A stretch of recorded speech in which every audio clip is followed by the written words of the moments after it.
So while dissections are great learning experiences, a lot of times in a traditional dissection, teachers have to come around and check on the student's progress, or a student has to report out their completion status to the teacher, and this can slow things down. So instead, for your dissections in Biomed, you're going to be documenting them with images that you edit and annotate, and this video is going to show you how to do that process with the iPads that we have at school. All of the apps that you're going to see here are free, so you can do them with your phone as well if you want to download and have them on your own device. The first thing you want to do is navigate to the camera app.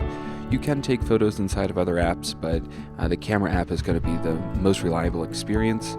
And then you want to make sure you focus on whatever your image is. Nothing we're going to do today can fix an image that is out of focus, so make sure that you tap on the item you want your photo of. You also want to make sure that you do not use the digital zoom, the reverse pinch. You always want to move the iPad closer to the thing that you're taking a photo of. Digital zoom is always a bad idea, but especially so if you're trying to extract detail out of images from dissections. Now that your image is safely on your camera roll, you need to navigate to an app called Snapseed. Snapseed is an app from Google that is great at doing this particular type of image editing. If you need to, make sure you approve the application's access to your photos and then pull up the photo that you need to edit. It's important to start with a quality image that's in focus, but from here we need to tap on the icon in the bottom right hand corner that looks like a pencil, and then you're going to navigate to the Details button.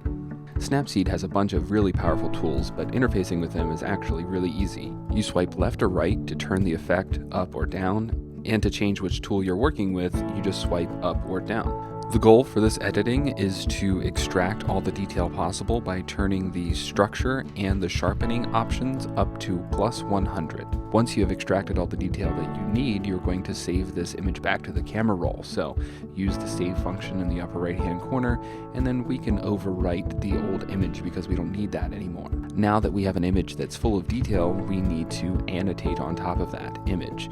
So we will use an app called Skitch.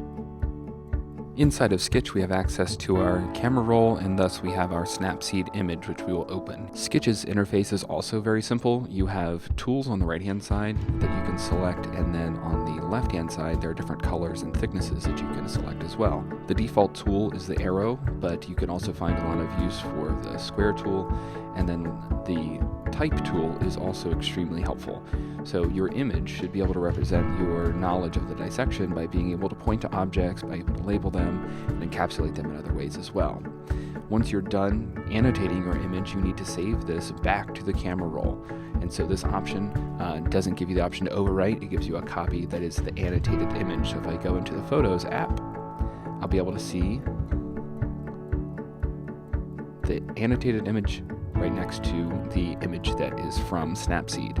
So as long as we take high quality images that are in focus, we can enhance those images with these two tools to create extremely accurate and helpful documentation of dissections.